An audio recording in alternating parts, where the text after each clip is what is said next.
Today we have with us Kevin Moen, the regional manager of RE/MAX Estate Properties. He's been with us about 30 years. And last year, 2021, was number 5 in the company. I think your best year ever, Kevin? It was a good year. Yeah. Definitely a good year. Well, thank you for coming. You're welcome. So Kevin, you're a legend in the Palos Verdes area and football. Everyone's known you for many years. You knocked down the tuba player against Cal versus Stanford, and you're known for the infamous the infamous moment of the play.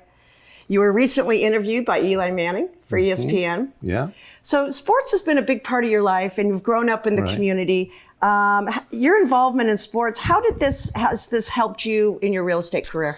Well, I think anytime you get involved in the community, whether it's coaching or PTA or whatever it is that you want to get involved with, it establishes your ties to that community, and it allows you to meet people. So through all my associations coaching, I've always had the opportunity to meet people and tie that into my real estate career. And so it's just part of my social networking. I love coaching, I love the kids, I love working with kids, but that also gives you exposure into the adult market as well, the parents and stuff, and just meeting people and kind of establishing your roots in the community where when people think of you as a coach, the hopefulness is that they also think of you as a real estate agent as well. Tell us a little bit about how you stay in touch with your clients. How do you, you told me you've had your best year ever. Yeah. And all of these people you've known for many years are now coming to you. Right. How do you stay in touch with them? Well, I think that's kind of key to anybody's business is maintaining those relationships and maintaining the communication line with them.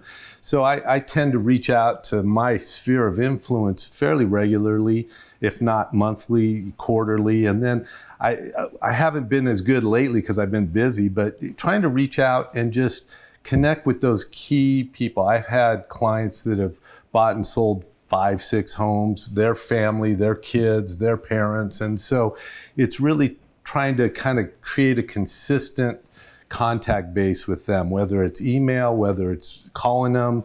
And I try to consistently reach out to all my sphere at least once a quarter and kind of just, if nothing else, just to say hi. And you're very involved in the horse world as well, in equestrian, so you have that's another sphere. I've got a lot of spheres. I got a motorcycle group that's generated a lot of business for me. I've got a horse world that is also that. And once again, I think anything that you get involved with has the ability to create relationships, and then through those relationships, hopefully trust, and once that opportunity to either buy or sell comes along, those people think of you and give you that opportunity. So once again, I do direct mailers, I do area farms, I do all those type of things, but my most productive source of business are those relationships that I develop in whatever sphere that I might be operating in at that time. So, and as the regional manager, and you have a lot of mentees that look up to you. Mm-hmm. What do you see? What are they facing as challenges today? And what would you tell a newer agent starting the business? Well, right now it's been a weird world. The last couple of years have been extremely hard for new agents, just because there hasn't been a lot of open house opportunities, those type of things. So it's trying to get creative in how you're developing contacts. And once again, if you're in this community, I would find ways to become involved in your kids' schools and churches and whatever it is that you might be able to get involved with. And now that things are kind of opening up, making sure that people know that you want those open house opportunities. I know we have quite a few new agents in our office, and they're great. I'm keeping them busy with all the open house opportunities that we can present to them. So it's just making sure you're looking at avenues to develop your business. And my advice is you got to commit to that for a 3 to 5 year period while you develop your business, because it doesn't happen overnight. It doesn't happen overnight.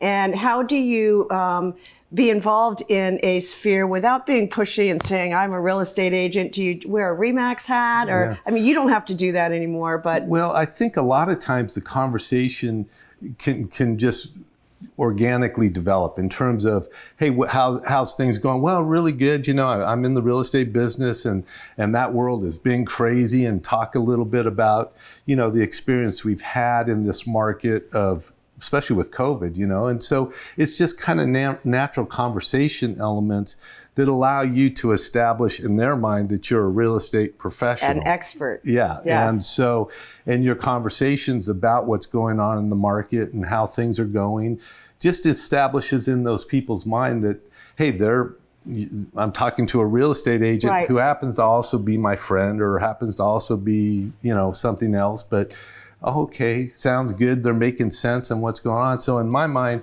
if that opportunity comes up down the road, hopefully they'll think of me to have a more serious talk about what they might want to do.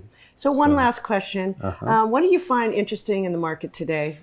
You know, what I find interesting is how crazy the market is. It is the most explosive price elements I've ever seen. You know, I've been in this business a long time, and the value jumps that have occurred over the last year to 2 years have really kind of blown me away. I mean, when you see values that were $1 million that are now $1.8 million, I mean, and what people are willing to pay for properties is just kind of amazing. So fortunately, I've gone through this last couple of years with a heavy inventory of listings, which has allowed me and my clients to kind of take advantage of it. Right. The frustrating part is working on the buyer side today and the unpredictable nature of this market. So get listings. That would be my advice. Is that your last advice of the day? Is get listings? That would be my advice. Get listings. So Kevin, what keeps you here at RE/MAX Estate Properties? What do you like about the company? Well, there's a lot of things I like about the company. I've had the experience of my own company. I've had the experience of working with other brokerages, and I found kind of the RE/MAX environment, the RE/MAX Estate Properties environment, kind of offers anything that an agent would want, from developing your business, maintaining your business, having opportunities to do more business, all the backroom support. It's just not provided at a lot of companies. And so I think from an agent's perspective, anything that I would want or need to develop my business or maintain my business is right here.